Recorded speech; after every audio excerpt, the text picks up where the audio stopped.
चलो लिख लिया क्या? जल्दी से लिखो। हाँ बेटा, अकार्बनिक नहीं, कोई जरूरी नहीं है कि कम करे।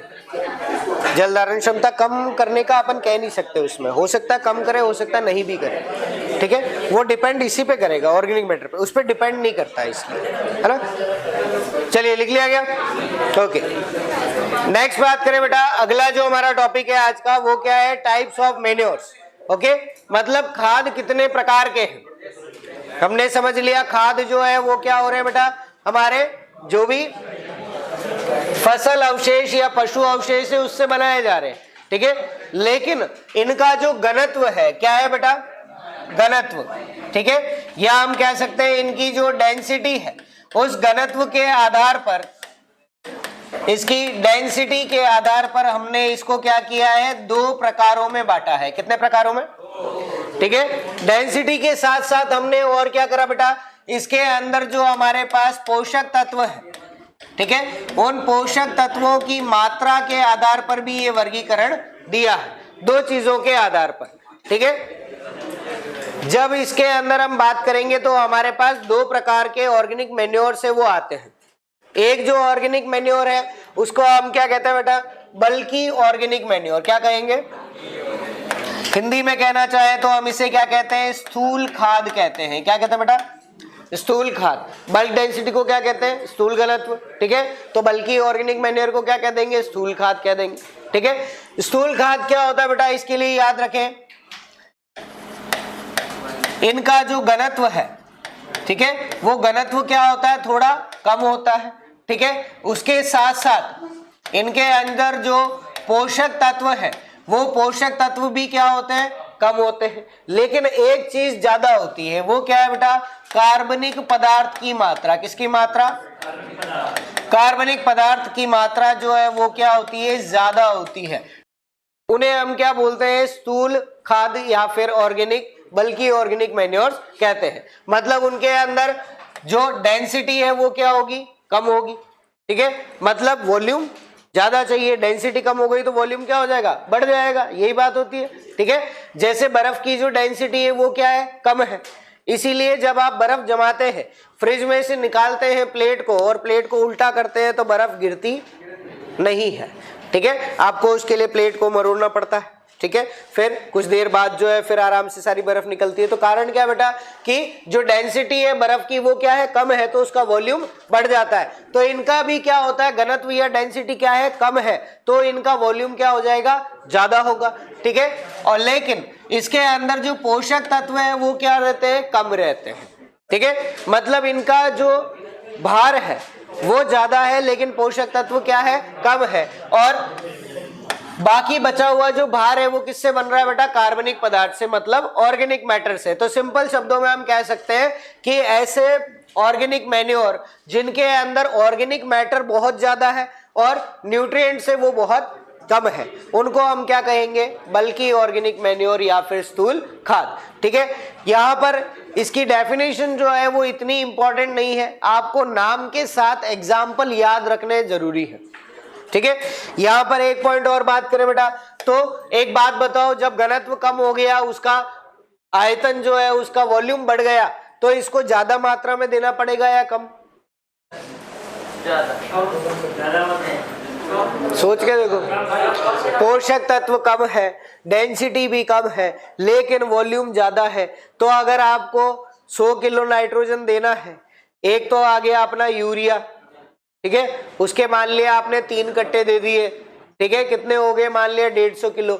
लेकिन यहाँ पर वही यूरिया देने के लिए, वही नाइट्रोजन देने के लिए आपको ना जाने कितने ट्रॉली खाद देना पड़ेगा, ठीक है। तो इसकी मात्रा क्या हो जाएगी? ज्यादा होगी, ठीक है। इसके लिए याद क्या रखना है कि इसको हम फील्ड में ज्यादा मात्रा में उपयोग करते हैं, ठीक है। तो इनकी मात्रा कितनी कैसी होनी चाहिए बेटा? ज्यादा होनी चाहिए, ठीक है। एग्जाम्पल मेन याद रखना है, एग्जाम पॉइंट ऑफ व्यू से ये पूछे जाते हैं, ठीक है। सिंपल सा क्वेश्चन आता है कि पोल्ट्री मैन्योर जो है या फिर हमारा जो पोल्ट्री खाद है किस प्रकार की खाद है? ठीक है, स्थूल खाद। या फिर क्वेश्चन क्या आता है, निम्न में से स्थूल खाद का उदाहरण है। 4 आपको सांद्र खाद दे देगा, 1 इसमें से देगा, तो हमें वहां पर पता होना चाहिए। ठीक है, पहली हम बात करें बेटा एग्जाम्पल की, तो पहला कौन है, FIM, कौन सा है, फार्म यार्ड मैन्योर, जिसको आप क्या कहते हैं, गोबर की खाद। क्या कहते हैं बेटा इसको, गोबर की खाद कहते हैं। ठीक है, दूसरी हम बात करें कौन सा है, कंपोस्ट है। कौन सा है बेटा, कंपोस्ट। तीसरी बात करें कौन आ गया, वर्मी कंपोस्ट। कौन आ गया, नेक्स्ट बात करें कौन है, नाइट सॉइल। कौन है बेटा, जिसको हम क्या बोलते हैं, मानव विष्ठा कहते हैं। क्या बोलते हैं, ठीक है, मानव विष्ठा कहा जाता है। मानव विष्ठा पता है, जानते होंगे, नहीं जानते क्या, ठीक है, फिर ठीक है, बताने की जरूरत तो नहीं। नाइट का मतलब क्या है, रात्रि, रात को खाना खाते हैं, ठीक है, सुबह फ्रेश होने जाते हैं। ठीक है, तो जो सॉइल है उसी को नाइट सॉइल कहा जाता है। समझ गए, ओके, चलिए। तो वो भी एक ऑर्गेनिक मैन्योर है। क्या है वो, ऑर्गेनिक मैन्योर है। अरे जब तुम गाय के गोबर का उपयोग कर सकते हो तो फिर समझ जाओ। चलिए नेक्स्ट बात करें बेटा, कौन है, सीवेज। कौन है, सीवेज एवं स्लज। बेटा इन चीजों से गिन करने से कुछ नहीं होता, वेटरनरी डॉक्टर से, उनसे जाके सीखो। ठीक है, और आप भी जब अपने प्रैक्टिकल्स में आगे जाएंगे तो आपको भी केचुए हाथ में लेने पड़ेंगे। ठीक है, अब केचुए तो सर हमको अच्छे नहीं लगते, है ना, पर वो आपको अपनी एजुकेशन के लिए, आपकी पढ़ाई के लिए वो चीजें करनी पड़ती है। ठीक है, एक डॉक्टर का काम कितना मुश्किल होता है वो हम सिर्फ सोच सकते हैं। ठीक है, हम जा भी नहीं सकते, कर भी नहीं सकते उस चीज को। ठीक है, तो वो चीजें भी उनको करनी पड़ती है फॉर देयर एजुकेशनल पर्पस। तो हमें भी ये सारी चीजें, कई ऐसी चीजें हैं जो करनी पड़ती हैं। पहले के जो स्टूडेंट्स थे बायो के, जो 1980s 1970s के टाइम के थे, वो फ्रॉग का डिसेक्शन करते थे। 12th में प्रैक्टिकल हुआ करता था, फ्रॉग का डिसेक्शन मतलब मेंढक को, ओके, उसके सारे इंटरनल ऑर्गन्स देखना, उनको अलग करना कि हाँ ये इसके इंटरनल ऑर्गन्स है। ठीक है, तो ये सारे काम करने पड़ते हैं। ठीक है, चलिए नेक्स्ट बात करें बेटा, कौन सा है, पोल्ट्री मैन्योर। कौन सा है, मुर्गा खाद नहीं कहते, इससे मुर्गी नाराज हो सकती है, इसीलिए हमने पोल्ट्री खाद ही कहा है। ठीक है, नहीं वो कहते हैं कि नहीं मुर्गी तो बोला ही नहीं तुमने, मुर्गा खाद ही क्यों कहा। ठीक है, इसलिए पोल्ट्री खाद कह दिया हमने। यहाँ पर मेन जो दिक्कत आती है बेटा वो दो चीजों में है, एक तो है हमारा इसके अंदर नाइट सॉइल और एक है पोल्ट्री मैन्योर। दोनों को अच्छे से याद रखना, एग्जाम में जब भी आता है हम कंफ्यूज होते हैं। ठीक है, तो ये दोनों किसके अंदर आते हैं, स्थूल खाद में या बल्कि ऑर्गेनिक मैन्योर्स के अंदर आएंगे। ठीक है, बाकी याद हो जाएंगे तुमको। ठीक है, आप कंपोस्ट भी याद रख लोगे, वर्मी कंपोस्ट, FIM या फिर आपका सीवेज। ठीक है, सीवेज का मतलब क्या है, अब तो पता लग गया होगा, उदयपुर में सीवेज का काम ही चल रहा था इतने टाइम से, मतलब नालियां बनाना। ठीक है, तो नालों के अंदर जो हमारा वेस्ट है वो ऑर्गेनिक मैटर का एक बहुत बड़ा सोर्स होता है। ठीक है, तो उसका जब यूज करेंगे तो उसको हम क्या कहते हैं, सीवेज और स्लज। ठीक है, यहां से याद रख, क्या रखना बेटा, जो भी नाली का जो हमारा अवशेष है, जो नालियों से मिल रहा है, उसके अंदर जो हमारा कौन सा पदार्थ है बेटा, ठोस पदार्थ है। कौन सा है, ठोस या फिर जो सॉलिड पार्ट है उसको हम क्या बोलते हैं, सीवेज। और स्लज क्या होता है बेटा, जो हमारा तरल पदार्थ है या जो लिक्विड पार्ट है उसको हम क्या कहते हैं, स्लज कहते हैं। लेकिन हमारे कंट्री के अंदर भी और बाकी कंट्रीज में भी सीवेज और स्लज का इतना यूज नहीं होता। कारण क्या है बेटा, कि पानी जो है उसके अंदर हम बहुत ज्यादा केमिकल्स फैला रहे हैं, पता है ना ये चीज। ठीक है, जो भी हमारे घर में किचन का जो भी अवशेष है वो सारा नाली में जा रहा है। ठीक है, हमारे जो भी साबुन हम यूज कर रहे हैं, ठीक है, या फिर आपके जो भी केमिकल्स हैं, जो भी आपने मान लिए, कभी आपने क्लोरपायरिफॉस छिड़का या कभी आपने कोई फर्टिलाइजर जो है वो यूज करा, वो एट लास्ट कहाँ जाता है, नालियों में जाता है, पानी के साथ ही जाएगा। ठीक है, तो उस पानी के अंदर क्या हो जाते हैं बेटा, हैवी मेटल्स आ जाते हैं। क्या आ जाते हैं, हैवी मेटल्स, भारी धातु जो है, जैसे कैडमियम है, मरकरी है। ठीक है, जिंक भी हम कह सकते हैं एक तरह से। इसके अलावा आर्गन है, आर्गन भी उसके साथ मिक्स हो जाती है तब वो दिक्कत करती है, या फ्रीऑन्स या CFC जो है ये सारे हैं, ठीक है। इसकी वजह से कई बीमारियां हो जाती है, तो इसलिए हम ज्यादातर इसका खाद के लिए यूज नहीं करते। हमको बस इतना याद रखना है ये किसके अंदर है, बल्कि ऑर्गेनिक मैन्योर में। और बाकी पोल्ट्री खाद का याद रखना, क्योंकि आगे जो है वो हम बात करेंगे बर्ड ग्वानो की, मतलब चिड़िया की बीट, ओके। तो पोल्ट्री जो है वो भी तो मुर्गी जो है ये भी तो हमारी पक्षी है, ठीक है। लेकिन इसकी खाद को हम स्थूल में रखते हैं, और वो जो गुआनो जो हम बात करेंगे पक्षी की बीट की, वो हम किसके अंदर रखेंगे, सांद्र में रखेंगे। ये हमारे लिए मेजर डिफरेंस है, तो इसको हमें याद रखना पड़ेगा, ठीक है। चलिए नेक्स्ट बात करें बेटा। दूसरा हमारे पास जो टाइप है वो कौन सा है, इसके अंदर कॉन्सेंट्रेटेड ऑर्गेनिक मैन्योर, या हम इनको क्या कहते हैं, सांद्र खाद कहते हैं। क्या कहते हैं बेटा, सांद्र खाद, ठीक है। सांद्रता का मतलब तुम्हें पता है, कॉन्सेंट्रेशन का मतलब, ठीक है, कि किसी पार्ट के अंदर सॉल्वेंट में कितना सोल्यूट मिला हुआ है, पानी के अंदर कितनी चीनी है, ठीक है, उसको हम क्या कहेंगे, हमारा सांद्रता कहेंगे, कॉन्सेंट्रेशन कहेंगे। मतलब जिसके अंदर क्या चीज है बेटा, पोषक तत्व जो है वो तो कैसे है, अधिक है। कैसे है बेटा, अधिक। लेकिन याद रखना अधिक किससे है, स्थूल खाद से। किससे ज्यादा है, स्थूल खाद से। वो हमारे फर्टिलाइजर से ज्यादा नहीं है, स्थूल खाद से अधिक पोषक तत्व मिलेंगे, ओके।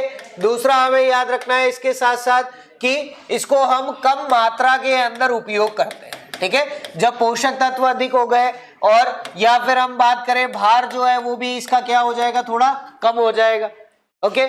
मान लो अगर 5 टन FIM के अंदर 50 किलो नाइट्रोजन है, ठीक है, तो वही चीज जो है वो 200 किलो नीम की खली के अंदर 50 किलो नाइट्रोजन मिल जाएगी, ठीक है। तो वो इधर 200 किलो और उधर कितना है, 5 टन। तो ज्यादा मात्रा किसकी हुई, FIM की। यहां पर हमें कम मात्रा उपयोग करनी पड़ेगी, तो भार भी क्या हो जाएगा, कम हो जाएगा। पर उसमें पोषक तत्व कैसे बेटा, ज्यादा है, ठीक है। ऐसे पोषक तत्व जिसके अंदर ऐसे हमारे मैन्योर जिसके अंदर पोषक तत्व जो है वो अधिक है, ठीक है, कम मात्रा में यूज किया जाएगा और भार भी कम होता है, उसको क्या कहते हैं, कॉन्सेंट्रेटेड ऑर्गेनिक मैन्योर, ठीक है। इसके जो एग्जाम्पल है बेटा वो अच्छे से याद रखना। एक तो क्या आते हैं, ऑयल केक, जिसको आप क्या कहते हैं, खलियां कहते हैं। क्या कहते हैं, हाँ, ये WWE वाला खली नहीं है, ठीक है, ये अलग खली है। अभी सर्दियों में खा रहे होंगे, किसकी खली खाते हो, सरसों की तो नहीं खाते ना, ठीक है। तो यहाँ पर जो है हम बात करेंगे खली की, तो वहां पर हमारे पास 2 प्रकार की आएगी। आगे बात करेंगे बेटा, एक हमारे पास जो है वो क्या है, चिड़िया की बीट, ठीक है। कौन सी चिड़िया की बीट है बेटा, इसको याद करना, गुएनो पक्षी की बीट। किसकी बेटा, गुएनो पक्षी की बीट, ओके। कई बुक्स जो है उसके अंदर इस चीज को गलत लिखा हुआ है, उन्होंने बर्ड गुआनो लिखा हुआ है बस, ठीक है, और उन्होंने इसका आगे मतलब क्या निकाल रखा है, पक्षी की बीट, ठीक है।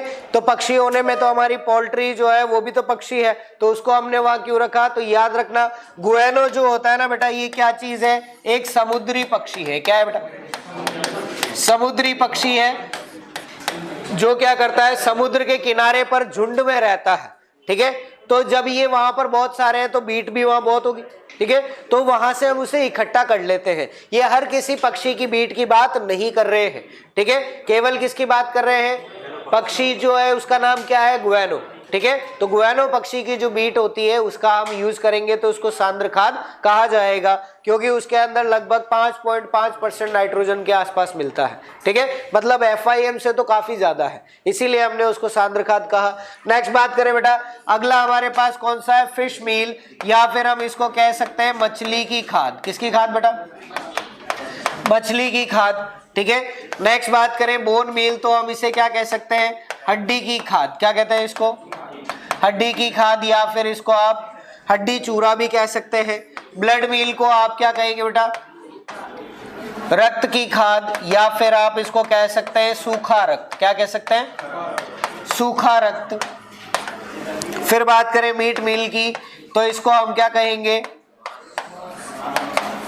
मांस की खाद, ठीक ठीक है। तो ये बिल्कुल सेम जो मछली की खाद है फिश मील उसकी तरह है, बस इसमें दूसरे जो हमारे ऑर्गेनिज्म होंगे, हमारे एनिमल्स होंगे, उनके मीट का यूज किया जाएगा।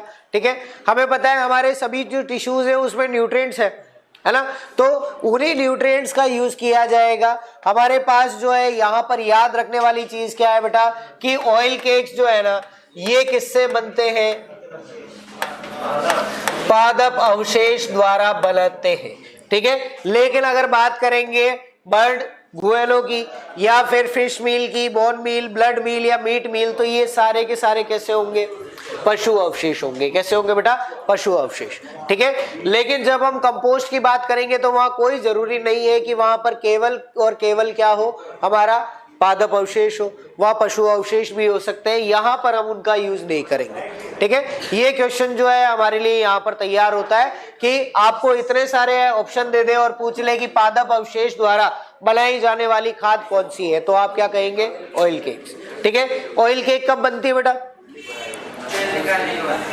ठीक है, जो भी हमारी सीड है उनसे जब हम उसको गाड़ी में चलाते हैं, गाड़ी तो पता है ना क्या होती है, ठीक है, ऑयल एक्सट्रैक्टर जो होता है, ठीक है, उससे जब पास करते हैं तो ऑयल अलग निकल जाएगा और सूखा हुआ पार्ट अलग निकलेगा, उसी को हम क्या कहते हैं बेटा, खली कहते हैं। क्या कहेंगे उसको, खली कहते हैं। ठीक है, चलिए नेक्स्ट बात करें बेटा, हमारे पहले जो ऑर्गेनिक मैन्योर से उनको हम डिटेल में एक बार देखना स्टार्ट करें। पहला जो हमारे पास है वो कौन सा है, फार्म यार्ड मैन्योर। ठीक है, शॉर्ट फॉर्म आपको पता है क्या कहते हैं इसको, FIM, हिंदी में भी आपको पता है क्या कहोगे, गोबर की खाद। ठीक है, अब गोबर की खाद जो है बेटा, इसके लिए याद रखना डेफिनेशन कभी नहीं पूछेगा।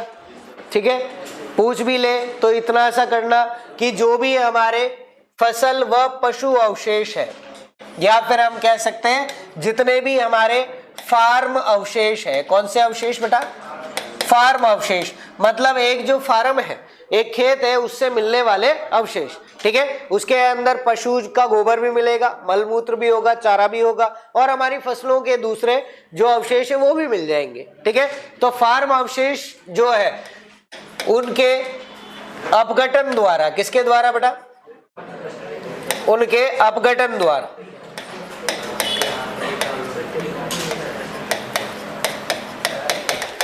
तैयार खाद, ठीक है, उसको हम क्या कहते हैं, फार्म यार्ड मैन्योर या गोबर की खाद कहेंगे। इसमें जो मेजर कंपोनेंट होता है वो क्या होगा, मेजर कंपोनेंट मतलब मुख्य घटक, वो क्या होगा, गोबर ही होगा, इसीलिए तो गोबर की खाद का है।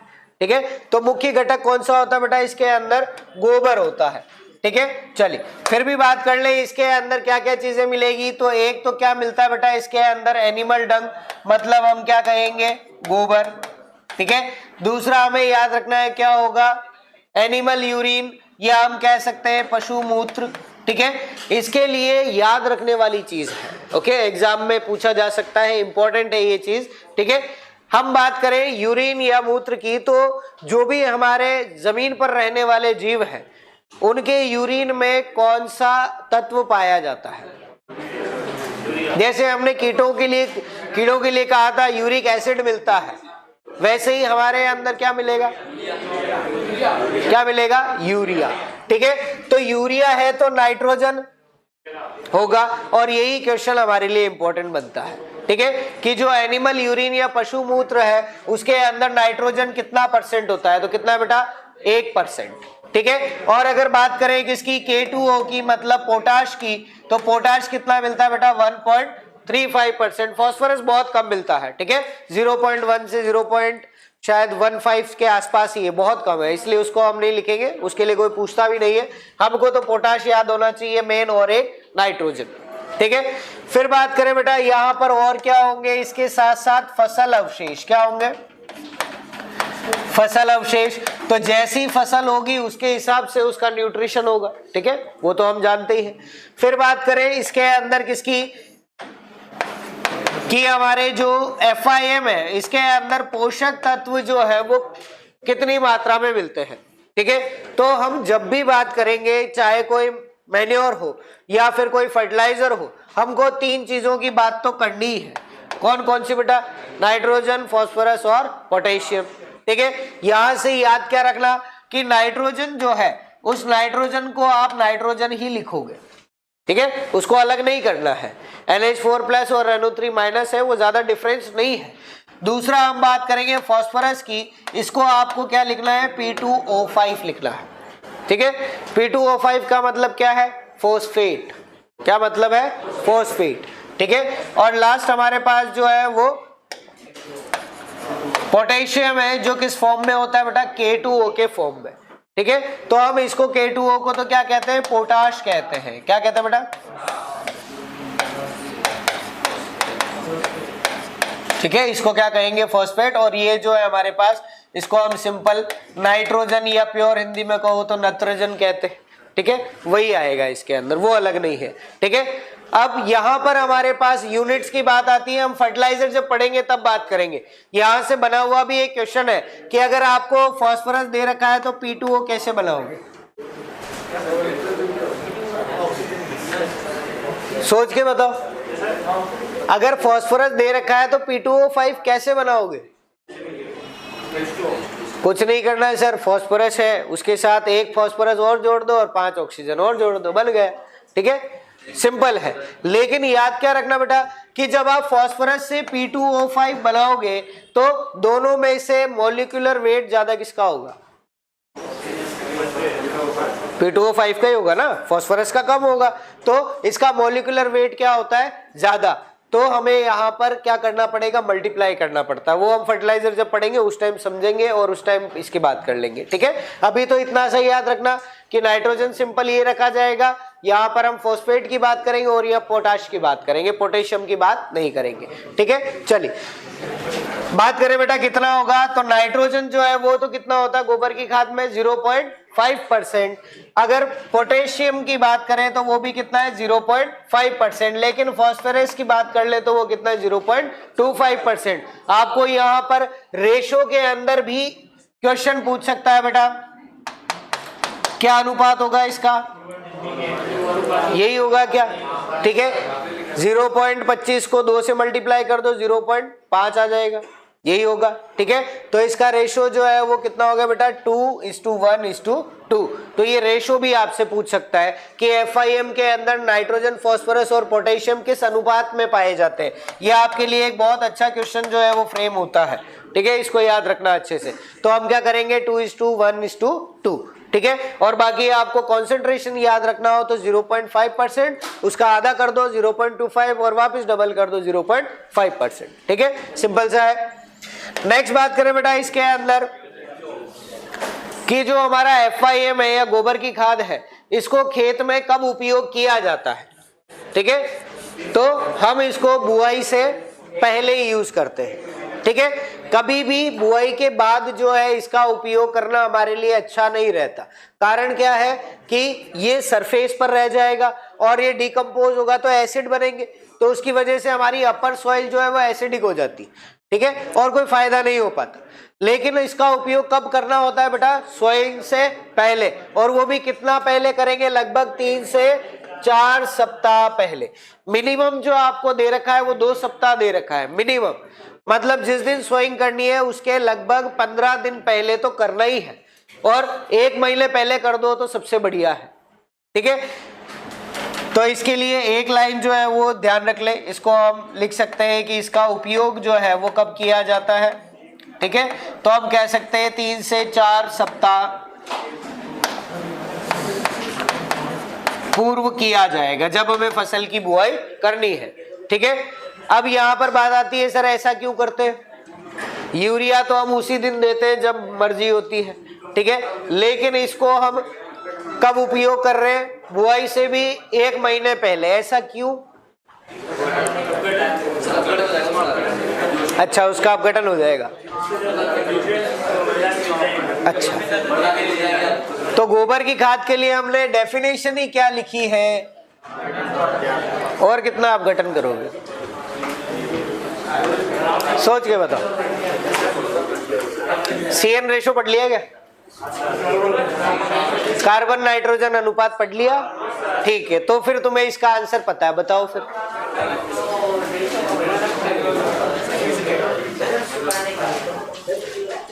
CN रेशो के अंदर इसका आंसर छुपा हुआ है। ठीक है, इसको हम पहले उपयोग क्यों करते हैं बेटा? इमोबिलाइजेशन कम करने हेतु। ठीक है, इमोबिलाइजेशन क्या होता है बताओ फिर? अच्छा, इमोबिलाइजेशन का उल्टा क्या होता है वो तो बता दो। मोबिलाइजेशन और क्या, या कुछ और कहते हैं? हिंदी में कुछ और नाम है क्या इसका? होगा, एक बार आप चेक कर लेना। कॉन्सेप्ट जो है वो मैं बता देता हूं यहाँ पर क्या चीज है। हम जब बात करते हैं इनकी तो दो कॉन्सेप्ट एक साथ आते हैं बेटा, एक आता है मिनरलाइजेशन और एक आता है इमोबिलाइजेशन। ठीक है, मिनरलाइजेशन का मतलब होता है अकार्बनिक चीज का, कार्बनिक चीज का किस में बदलना? अकार्बनिक चीज में। ठीक है, जैसे FiM है तो FiM के अंदर नाइट्रोजन है ना, नाइट्रोजन है, लेकिन उस नाइट्रोजन को पहले कौन उपयोग करता है? सूक्ष्म पोषक तत्व। कौन? ठीक है, और जब वो सूक्ष्म पोषक तत्व, सूक्ष्म जीव जो है वो अपघटित होते हैं, तब उनसे न्यूट्रिशन कौन लेता है? पौधा लेता है। ठीक है, तो किसी भी न्यूट्रिएंट का उसके कार्बनिक से अकार्बनिक अवस्था में जाना क्या कहलाता है? मिनरलाइजेशन। क्या कहलाता है? मिनरलाइजेशन, जिसमें वो उपयोग किया जा सकता है। ठीक है, एक बहुत छोटा सा एग्जांपल इसके लिए आप यह समझ ले, काम आएगी ये चीज। जैसे हम बात करते हैं नाइट्रोजन की, इसी की बात कर ले, इससे समझ ले हमारे शरीर में नाइट्रोजन कहां पर उपलब्ध है? हमारे शरीर में नाइट्रोजन कहाँ है? ठीक है, उसके अलावा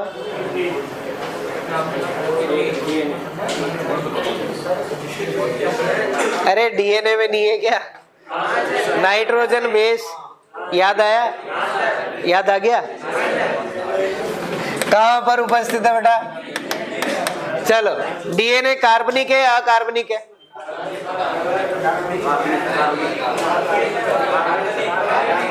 हम कैसे हैं? बस, ठीक है, तो ये क्या है? कार्बनिक है, ऑर्गेनिक है। चलिए, अगर तुम्हारे शरीर में नाइट्रोजन की कमी हो गई, वैसे तो नहीं होगी पर हो गई मान लिया, और मैं कहूं कि मेरा नाइट्रोजन यूज कर लो, मेरा DNA ले लो, क्या यूज कर सकते हो? नहीं कर सकते। ठीक है, सेम वही चीज हमारे पौधों के साथ है। जब हमारा ये जो DNA पार्ट है किसका बेटा? सूक्ष्म जीवों का। किसका? सूक्ष्म जीव का जो DNA है उसके अंदर भी नाइट्रोजन होगा या नहीं होगा? होगा। लेकिन क्या पौधा इसका सीधा उपयोग कर सकता है क्या? नहीं कर सकता, क्योंकि ये किस फॉर्म में है? कार्बनिक फॉर्म में। तो कोई भी न्यूट्रिएंट जब कार्बनिक अवस्था में होता है तो आप उसका उपयोग नहीं कर सकते, चाहे वो कोई सा भी न्यूट्रिएंट हो। ठीक है, फास्फोरस की बात कर लो, मैग्नीशियम की बात कर लो, कहाँ मिल रहा है? क्लोरोफिल में, है ना? क्या आप उसका उपयोग क्लोरोफिल में से कर सकते हो क्या? नहीं कर सकते। कब करोगे? जब क्लोरोफिल टूट जाएगा, फिर आप मैग्नीशियम को निकाल सकते हो। ठीक है, तो कोई भी आपका पोषक तत्व हो, न्यूट्रिएंट हो, आप उसका यूज कभी भी ऑर्गेनिक फॉर्म में नहीं कर सकते। ठीक है, ये बात समझ में आ गई? कोई एक्सेप्शन नहीं है इस चीज का। ठीक है, हम पढ़ते हैं नाइट्रिफिकेशन, पढ़ते हैं ना? पढ़ लिया नाइट्रिफिकेशन, याद है? चलो, क्या होता है नाइट्रिफिकेशन में? चलो ठीक है, DNA है, DNA से क्या बनेगा? DNA जो है वो प्रोटीन है। क्या है? प्रोटीन। प्रोटीन से क्या बनेगा? वेरी गुड, सही है। अमीनो अम्ल क्या बनेगा बेटा? अमीनो अम्ल बनेगा, अमीनो एसिड बनेगा। अमीनो एसिड जब टूटेंगे तो क्या बनेगा? पॉलीपेप्टाइड को प्रोटीन कहते हैं। ठीक है, तो ये पॉलीपेप्टाइड, DNA जो है प्रोटीन, ये टूटेगा तो क्या बनेगा? अमीनो अम्ल। अमीनो अम्ल को भी तोड़ दो, क्या बनेगा? हाँ?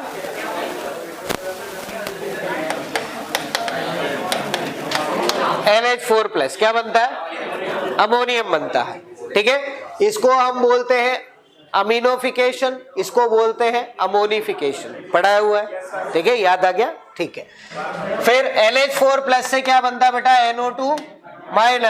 NO2- से क्या बनता है? NO3-। अब ये इसकी कौन सी अवस्था है बेटा? अकार्बनिक अवस्था है। कौन सी अवस्था? या फिर आप कह सकते हैं इनऑर्गेनिक फॉर्म है, और पौधा इसी रूप में तो नाइट्रोजन यूज करता है ना?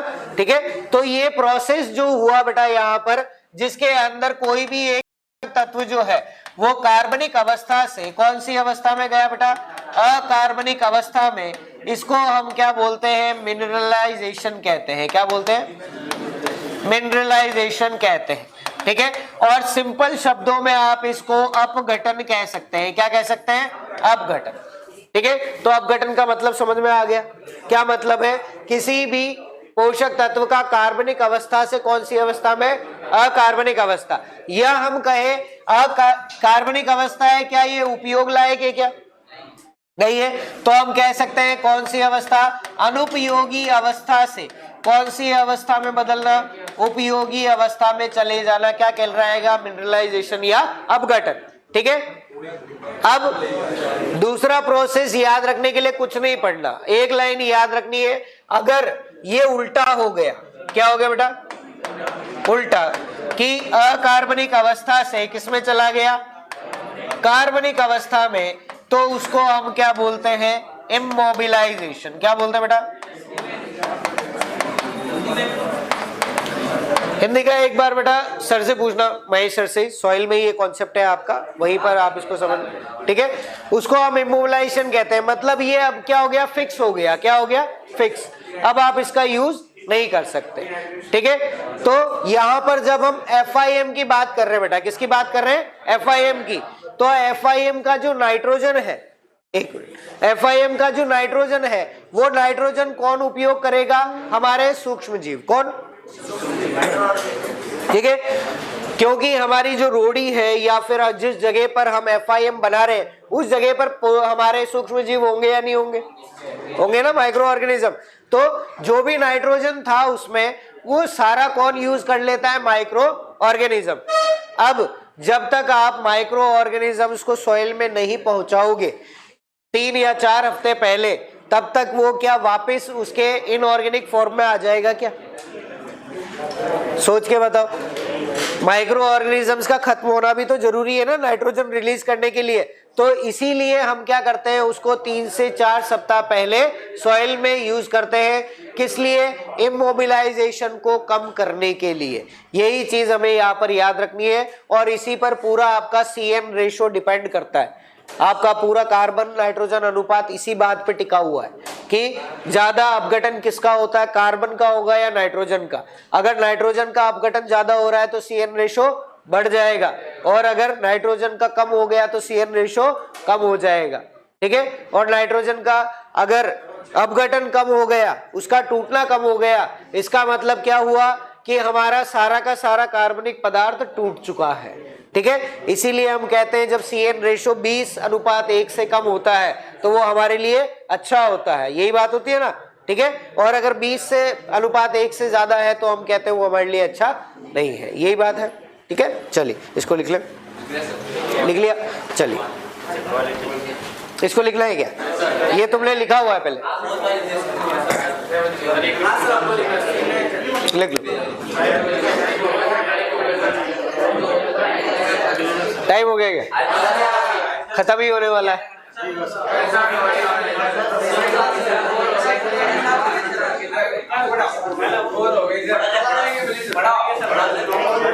कौन हो गया?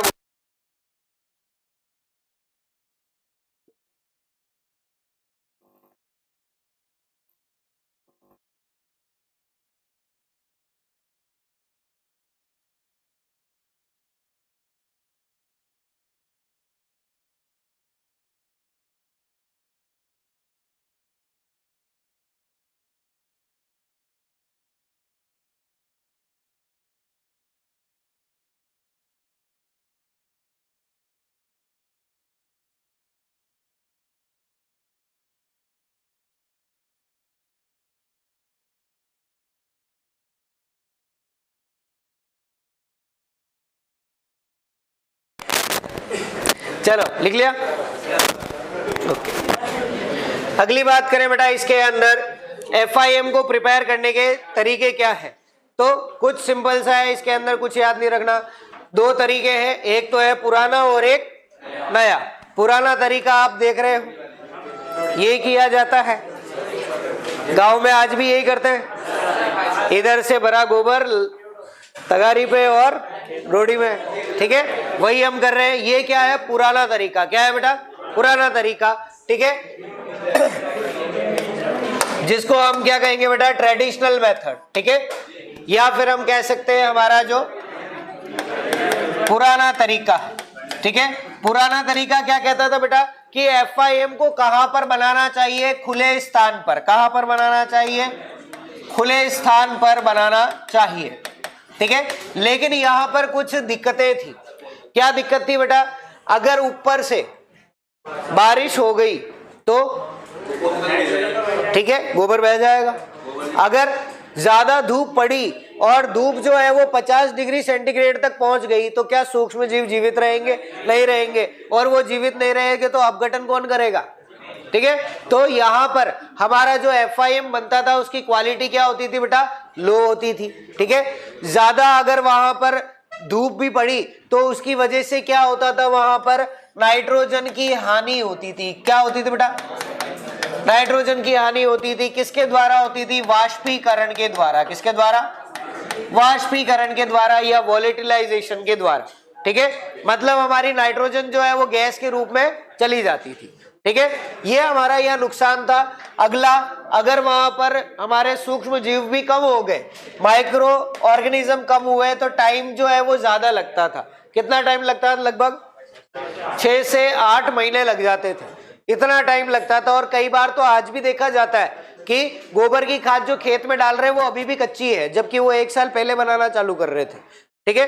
तो उसको 1 साल भी लग गया।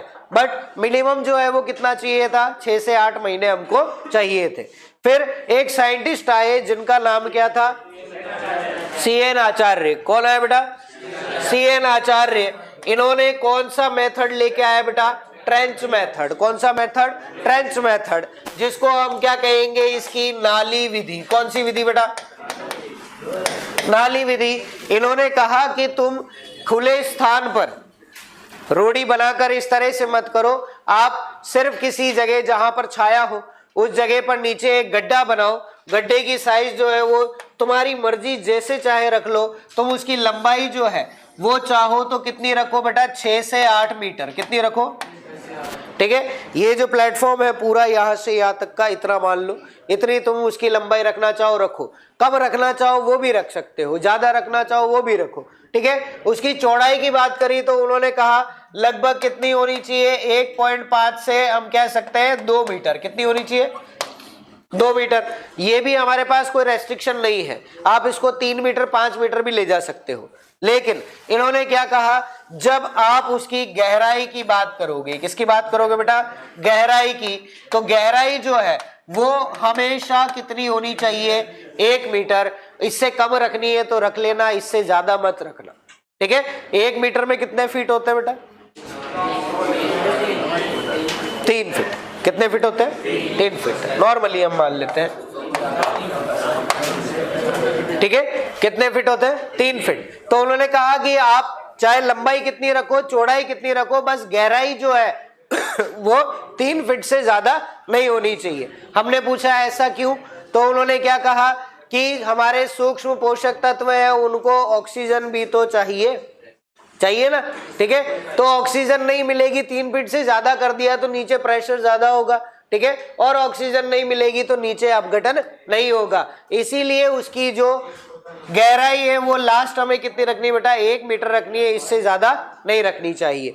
ये सभी में याद कर लेना, चाहे FIM हो, चाहे कंपोस्ट हो, चाहे वर्मी कंपोस्ट हो, गहराई कहीं पर भी देख लेना आपकी 1 मीटर या 3 फीट से ज्यादा नहीं होगी, ठीक है। समझ में आ गई बात? ओके। फिर बात करें, इन्होंने दूसरा क्या कहा कि अगर इस विधि से तुम तैयार करोगे FIM तो तुम्हें टाइम जो है वो कितना लगेगा? 4 से 5 महीने। कितने महीने लगेंगे? मतलब आपके मिनिमम से मिनिमम भी 2 से 3 महीने कम हो जाएंगे। तो ये तो अच्छी बात है हमारे लिए, है ना। तो इसलिए इन्होंने ये विधि जो है बताई थी, लेकिन इस विधि का यूज कोई नहीं करता है।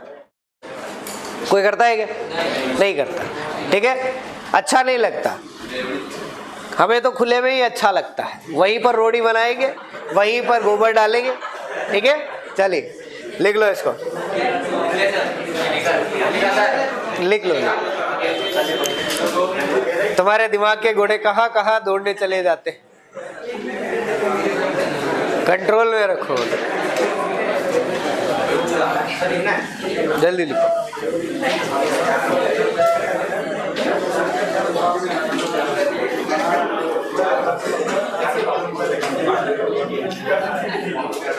ठीक है,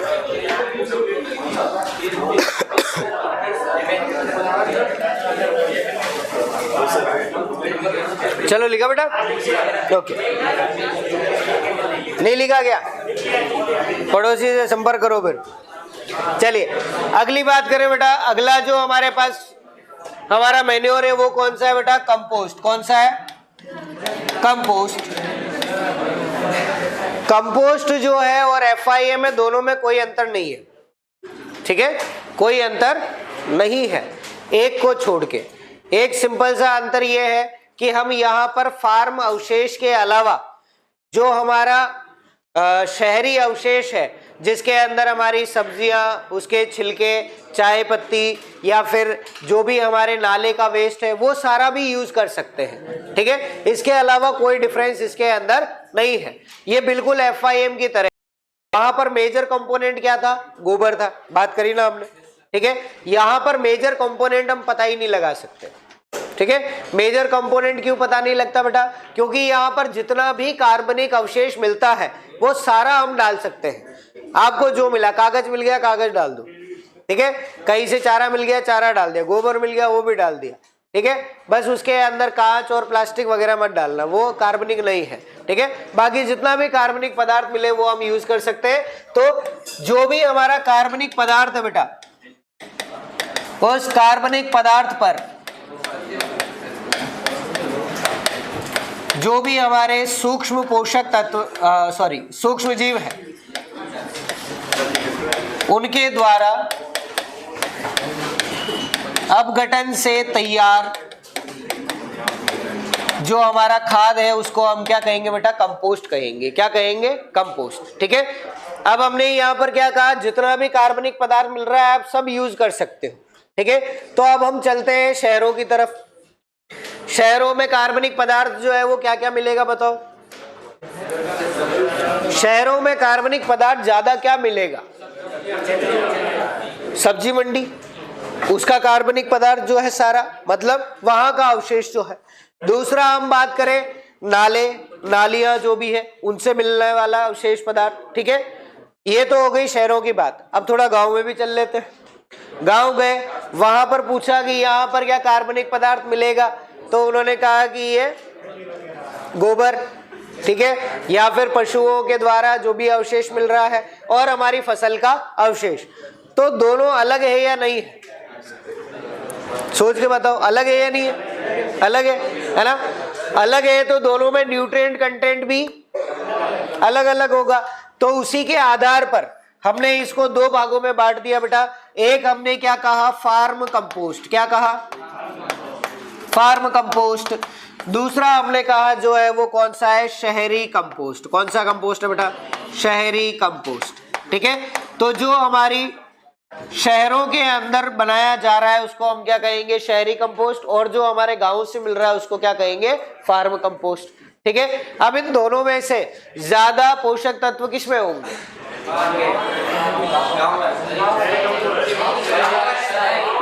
खुद ही सोच लो। वैसे सामने लिखा हुआ है, पूछने की जरूरत नहीं है, लेकिन फिर भी हमारे जो गांव में मिलने वाले जो अवशेष है वो ज्यादा नहीं, ठीक है। मतलब वैरायटी ऑफ जो हमारे पास कंपोनेंट्स है वो कम है। एक तो गोबर है जिसके अंदर मेथनोजेंस पहले ही सारा का सारा जो न्यूट्रिशन ले चुके हैं, ठीक है। दूसरा चारा है जिसको डिकम्पोज होने में टाइम लगता है, ठीक है। लेकिन शहरों की बात करें तो यहाँ पर सड़ी गली सब्जियां, नालियों में बहता हुआ जो ऑर्गेनिक मैटर है सारा, वो भी तो पहले से सड़ा गला है, ठीक है।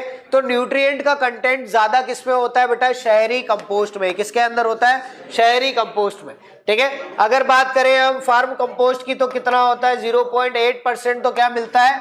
नाइट्रोजन। फॉस्फोरस की बात करें तो P2O5 कितना मिलेगा बेटा 0.15, और अगर बात करें K2O की तो कितना मिलेगा 0.5%। तो सर ये तो सेम FIM हो गया, वही बात हुई है ना। तो ये FIM ही है, सेम वही है।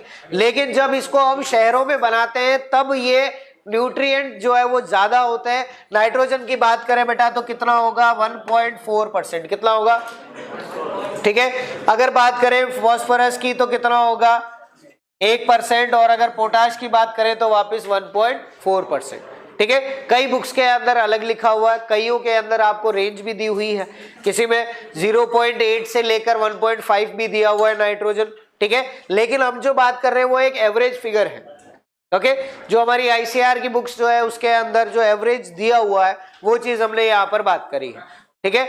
और इसको याद रखना भी बहुत इजी सा है, 1.4, 1 और 1.4, ठीक है। ये क्या हुआ शहरी कंपोस्ट जिसका न्यूट्रिएंट कंटेंट ज्यादा है। अब कंफ्यूजन कहाँ होता है वो सुन लो। एग्जाम में अगर आ जाए कंपोस्ट में नाइट्रोजन की मात्रा पाई जाती है, एक ऑप्शन दे दे 0.8%, एक दे दिया 1.4%, एक दे दिया 0.5%, एक दे दिया 2%, तो क्या करोगे 1.4% करना पड़ेगा, ठीक है।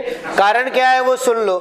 कारण ये है कि कंपोस्ट जो है वो हम ज्यादातर कहां पर बना रहे हैं, शहरों में। कहां पर बना रहे हैं, शहरों में। तो कंपोस्ट का जो मेजर टाइप है, जो सबसे बड़ा टाइप है वो कौन सा है, टाउन कंपोस्ट या शहरी कंपोस्ट है। इसीलिए अगर आपसे सिंपल जनरल क्वेश्चन भी पूछ ले कि कंपोस्ट में कितना नाइट्रोजन, फास्फोरस या पोटाश है, तो आपको यही लिखना है, आपको वो नहीं लिखना है, क्योंकि वहां पर आप FIM से कंफ्यूज कर जाओगे, ठीक है। और दोनों में डिफरेंस करने के लिए हमको इसको याद रखना है। तो आप यहाँ पर शहरी कंपोस्ट लिख दो या नॉर्मल कंपोस्ट भी लिख सकते हो, कि अगर कंपोस्ट के लिए भी पूछ लिया तो भी हमको यही चीज लिखनी है। क्लियर है, ठीक है।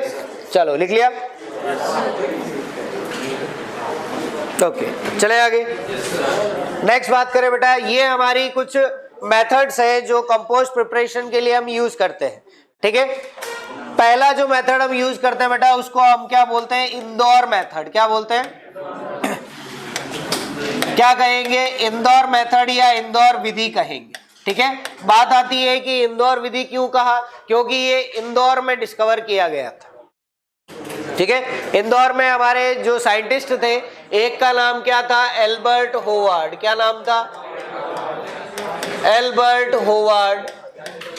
और दूसरे इनके जो साथी थे जिनका नाम क्या था, Y.D. वार्ड या फिर यशवंत डी वार्ड, ठीक है। यशवंत इनका नाम था। तो ये दोनों साइंटिस्ट जो थे, इन्होंने सबसे पहले इस चीज के बारे में बताया कि कंपोस्ट जो है उसको प्रिपेयर करने का एक तरीका है, ठीक है। तरीका क्या है उनसे पूछा, तो इन्होंने क्या कहा कि आप एक ऐसा मेथड जो है वो अपनाओ जिसके अंदर आप क्या करो, 5 मीटर की लंबाई, ठीक है, उसके साथ लगभग 1.5 से 2 मीटर की चौड़ाई और 1 मीटर की गहराई, इतने का क्या करो, या तो एक गड्ढा बना लो, ठीक है, या फिर इस तरह से आप क्या करो, एक बाउंड्री बना के ऊपर टैंक बना लो। दोनों चीज आपके ऊपर है, आपकी मर्जी। यहां पर हम देख रहे हैं बेटा, तो ये यहां पर क्या बना हुआ है, गड्ढा बना हुआ है, ठीक है। यहां पर टैंक बना दिया, तो दोनों में से कोई भी एक काम कर सकते हैं, ठीक है। पर इन्होंने क्या कहा कि आपको वहां पर सभी चीजें यूज करनी है। हमने कहा सभी चीजें मतलब, तो इन्होंने कहा कि आपको वहां पर चारा भी डालना है उसके अंदर, ठीक है, आपको उसके अंदर गोबर भी डालना है, आपको पानी भी छिड़कना है, सारे जो है सारे जितने भी अवशेष मिल रहे हैं वो सारे आपको यूज करने हैं, ठीक है। और उसके अंदर एक स्पेशल काम जो करना है वो क्या करना है बेटा, कि ये जो विधि है, इस विधि को हम क्या कहते हैं, वायवीय विधि कहते हैं। कौन सी विधि कहते हैं बेटा, और ये हमारा जो है वो क्वेश्चन यहाँ से तैयार हो जाता है, ठीक है। कंपोस्ट तैयार करने की वायवीय विधि कौन सी है, कौन सी है, इंदौर विधि, ठीक है। हमने कहा वायवीय विधि क्यों कहा आपने, तो उन्होंने कहा कि यहाँ पर जो आप सूक्ष्म जीव उपयोग कर रहे हैं, जो अपघटन करेंगे आपके बैक्टीरिया, एक्टिनोमाइसीट्स, फंजाई जो भी है, वो सारे के सारे कैसे, एरोबिक है, कैसे, वायवीय जीव है, इसीलिए इसको हमने वायवीय विधि कहा। फिर हमने पूछा कि इसके लिए तो फिर हवा की भी जरूरत होगी, है ना। और अगर आपने एक बार जमीन में गड्ढा बना के फिर उसको पूरा बंद कर दिया तो आप फिर क्या उसके अंदर हवा अलग से डाल सकोगे? नहीं, अंदर तो मीथेन बनेगी ना, है ना। तो फिर क्या होगा? तो उन्होंने कहा इसका एक सॉल्यूशन है। क्या सॉल्यूशन है बेटा? कि ये जो हमारी विधि है इसके अंदर हम क्या करते हैं बेटा? टर्निंग करते हैं। क्या करते हैं? या हम कह सकते हैं पलटाई की जाती है। क्या की जाती है? पलटाई की जाती है। मतलब आपका जो भी खाद है, जो आपने जमीन में इसको डाला है, उसको आपको क्या करना है? पलटना है। क्या करना है? पलटना है। उससे क्या होगा कि आपका जो भी खाद नीचे वो ऊपर आ जाएगा, जो ऊपर है वो नीचे चल जाएगा। फिर हमने पूछा कितनी बार पलटाई करनी है, तो इन्होंने कहा कि 2 बार करनी है। कितनी बार करनी है? 2 बार। हमने पूछा कि कौन कौन से टाइम पर, तो इन्होंने कहा कि पहली पलटाई तो कब करेंगे बेटा? 1 माह होने पर। मतलब जिस दिन आपने इस गड्ढे को पूरा भरा उसके 1 महीने बाद आपको पहली बार उसको पलटना है। ठीक है। फिर हमने कहा और पलटना पड़ेगा, तो उन्होंने कहा हाँ। तो उन्होंने कहा कि दूसरी पलटाई कब करनी है बेटा? उसके 2 महीने बाद। कब करनी है? ठीक है, 1 महीना हो गया, फिर उसके 2 महीने बाद मतलब तीसरा महीना। ठीक है। और उसके बाद 1 महीना और उसको उसी तरह छोड़ दो और फिर आप उसको यूज कर सकते हो। ठीक है। तो हमने यहाँ पर टाइम पूछा कि सर टाइम कितना लगेगा टोटल, तो इन्होंने कहा 4 महीने के अंदर आपकी कंपोस्ट जो है वो तैयार हो जाएगी। ठीक है। तो यहाँ पर FIM जो हमारा यूज हो रहा था उसके टाइम से तो काफी कम टाइम लगा। वो 6 से 8 महीने ले रहा था हमको, यहाँ 4 महीने में हमारी खाद तैयार मिल रही है। ठीक है। पर उसके लिए हमको क्या करना पड़ा बेटा? उसकी टर्निंग या पलटाई जो है वो यहाँ पर करनी पड़ी है। क्लियर है चीज? आपके यहाँ पर 2 ही क्वेश्चन बनता है सिंपल सा कि वायवीय विधि कौन सी है? इंदौर विधि। इंदौर विधि की खोज किसने करी? एल्बर्ट होवार्ड और वाइडी वार्ड। अगर ऑप्शन में दोनों अलग दे दिए तो क्या करोगे? Albert Howard. नेक्स्ट जो है वो याद क्या रखना बेटा? गहराई जो है मैंने कही थी कि 1 मीटर से ज्यादा कभी भी नहीं होगी। ठीक है। इसके अंदर पलटाई की जाती है। तो आपसे पूछ सकता है कौन सी विधि में पलटने की प्रक्रिया की जाती है, तो इंदौर विधि है। कब करते हैं? तो उन्होंने कहा पहली 1 माह पे, दूसरी उसके 2 महीने बाद, और 1 महीने और छोड़ दो, 4 महीने कंप्लीट होने के बाद आप उसको यूज कर सकते हो। क्लियर है चीज? कोई डाउट इसके अंदर? चलिए नेक्स्ट बात करें। अगला जो हमारा मेथड है बेटा वो कौन सा है? बैंगलोर मेथड। कौन सा है? ठीक है। हम कह सकते हैं इसको बैंगलोर विधि। ये किसने दी थी बेटा? हमें CN आचार्य ने दी थी। किसने दी थी? CN आचार्य ने 1939 में बता दिया था। लेकिन क्या कोई यूज करता है इसका? आजादी से पहले बता दिया, आजाद हुए 70 साल हो गए, लेकिन अभी तक कोई यूज नहीं करता है। ठीक है। अच्छी चीजों का यूज करना ही नहीं है हमें। बात करें कहां पे इसको खोजा गया, तो बेंगलोर। बेंगलोर में कौन सा इंस्टीट्यूट था बेटा? IIS। ठीक है। IIS का मतलब क्या है? Indian institute of science. ठीक है। इंडियन इंस्टीट्यूट ऑफ साइंस था पहले बेंगलोर में, वहां पर इसकी खोज की गई। ठीक है। इनसे पूछा गया कि आपने क्या अलग किया ये बताओ, तो इन्होंने कहा कि ये जो विधि है ये किसके लिए उपयोग करनी है ये बता दो। तो उन्होंने कहा कि ये किसके लिए उपयोग करनी है? आपको शहरी कंपोस्ट के लिए यूज करनी है। किसके लिए? शहरी कंपोस्ट के लिए। ठीक है। ये चीज जो है याद रखना। ICAR का जो आपका ARS का पेपर होता है उसमें क्वेश्चन पूछा गया था, शहरी कंपोस्ट को तैयार करने हेतु बेस्ट विधि कौन सी है? आंसर क्या गया? बेंगलोर विधि। ठीक है। तो बेंगलोर विधि को शहरी कंपोस्ट के लिए बेस्ट मानते। नहीं याद हो तो इंदौर बड़ा है या बेंगलोर? बेंगलोर। हाईटेक सिटी कौन है? बेंगलोर। तो वहां पे फार्म कंपोस्ट तैयार होगा क्या? शहरी कंपोस्ट ही तैयार होगा। ठीक है। तो शहरी कंपोस्ट के लिए कौन सी है? बेंगलोर विधि।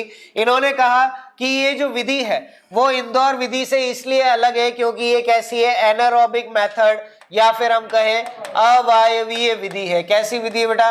अवायवीय विधि है। ठीक है। यहां पर आप बताओ पलटने का काम करेंगे क्या?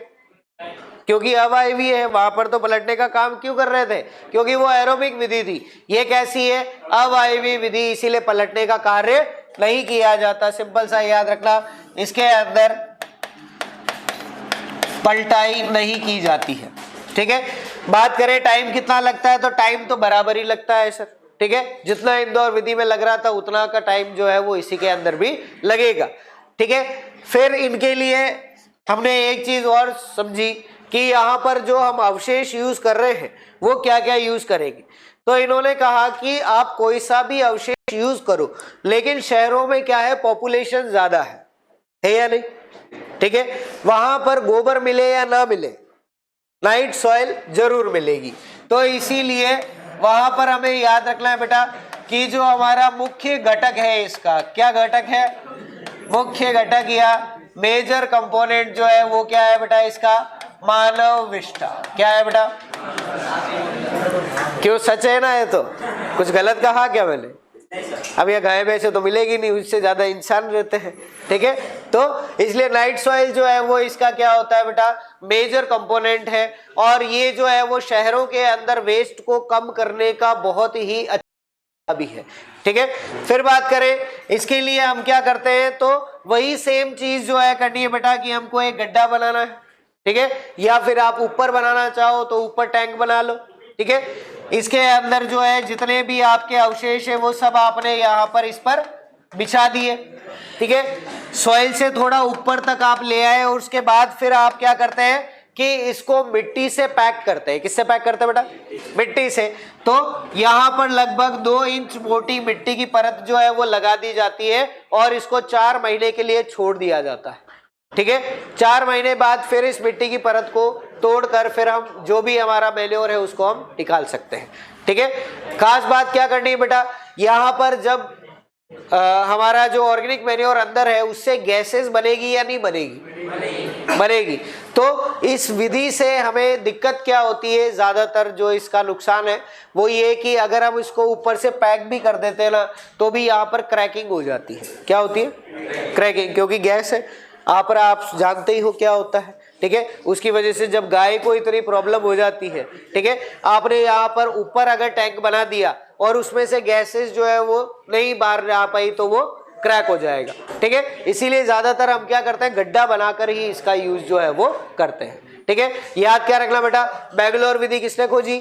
ठीक है, कहां पर, IIS बैंगलोर। ठीक है, फिर बात करेगी ये जो हमारी विधि है वो अवायवीय है या वायवीय है, एनारोबिक है। फिर बात करेंगे ये कहां पर यूज की जाती है, शहरी कंपोस्ट के लिए। इसका मुख्य घटक कौन है, मानव विष्ठा या नाइट सॉइल। ठीक है, फिर बात करनी है बेटा टाइम कितना लगता है, 4 to 5 months। ठीक है, लास्ट बात कर ले बेटा इसके अंदर हमारे कंपोस्ट की। तो हमारे पास कौन सा मेथड है, नाडेप मेथड या नाडेप विधि। नाडेप विधि अच्छे से जानते हो। ठीक है, ये सामने जो आप देख रहे हो इसको हम बोलते हैं नाडेप टैंक। क्या बोलते हैं बेटा, नाडेप टैंक। नाडेप काका ने क्या करा, हमारी प्रॉब्लम सॉल्व कर दी। ठीक है, किस तरह से सॉल्व करी कि इन्होंने कहा कि टैंक बनाओ, जमीन के नीचे गड्ढा करने की जरूरत नहीं है, लेकिन जो भी टैंक बनाओ ना उस टैंक की जो दीवारें हैं उसके अंदर क्या करो, ये दीवार है इसमें ड्रिल करोगे क्या, आप जब बनाओ उस टाइम पर उसमें खाली जगह छोड़ दो। क्या कहा उन्होंने, उसमें खाली जगह छोड़ दो। ठीक है, तो इसकी वजह से क्या होगा, आप अगर ऊपर से कंपोस्ट को पैक भी कर देते हो, जैसे आप यहाँ देख रहे हो ऊपर से पैक है ना पूरा ये। ठीक है, ये लेप किया हुआ मिट्टी का, लेकिन फिर भी जो गैसेस बन रही है वो सारी यहाँ से बाहर चली जाएगी और ऑक्सीजन चाहिए वो यहाँ से अंदर आ जाएगी। मतलब ये एक तरह से कैसी है, वायवीय विधि है। कैसी विधि है, लेकिन क्या पूरी तरह से वायवीय है, क्योंकि यहाँ पर भी पलटने का काम नहीं करेंगे। पलटने का कार्य तो एक में ही करना है बस, किसमें, बस। ठीक है, तो पलटने का काम हमने किया नहीं, लेकिन फिर भी हमने यहाँ पर जगह देकर क्या करा, गैसेस जो है उनका एक्सचेंज करा रहे हैं। इसीलिए याद रखना बेटा नाडेप विधि जो है ये कैसी होती है, आंशिक वायवीय विधि। कैसी विधि है, आंशिक वायवीय विधि, या फिर आप इसको इंग्लिश में कहें तो आप क्या कहेंगे, सेमी एरोबिक मेथड। ठीक है, मतलब प्योरली एनारोबिक भी नहीं है और प्योरली एरोबिक भी नहीं है। ठीक है, दोनों चीजें आ रही है, थोड़ा सा एरोबिक थोड़ा सा एनारोबिक। बात करें ये किसने बताया, तो एक हमारे किसान थे महाराष्ट्र पुणे के पास रहते थे, जिनका नाम क्या था बेटा? नाडेब काका। ठीक है, नाडेब काका जो है बेटा वो इनको उपाधि दी गई थी, इनका नाम नहीं था। ठीक है, इनका जो वास्तव में नाम था वो क्या था? नाम लिख लो इनका, क्या नाम है? नारायण देवराव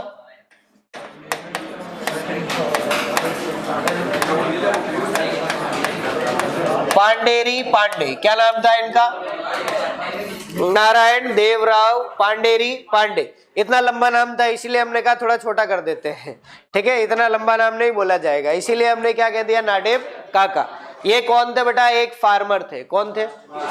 ठीक है, तो इसीलिए एक किसान भी बहुत कुछ कर सकता है ना। आज एक किसान का नाम ही आप पढ़ रहे हो, आपसे पहले भी कितने बैच निकल चुके होंगे जिन्होंने इस चीज को पढ़ा होगा। ठीक है, तो एक किसान जो है उसको कभी छोटा नहीं समझना चाहिए। ठीक है, अच्छा पावर होती है उनके पास? कौन सी पावर होती है?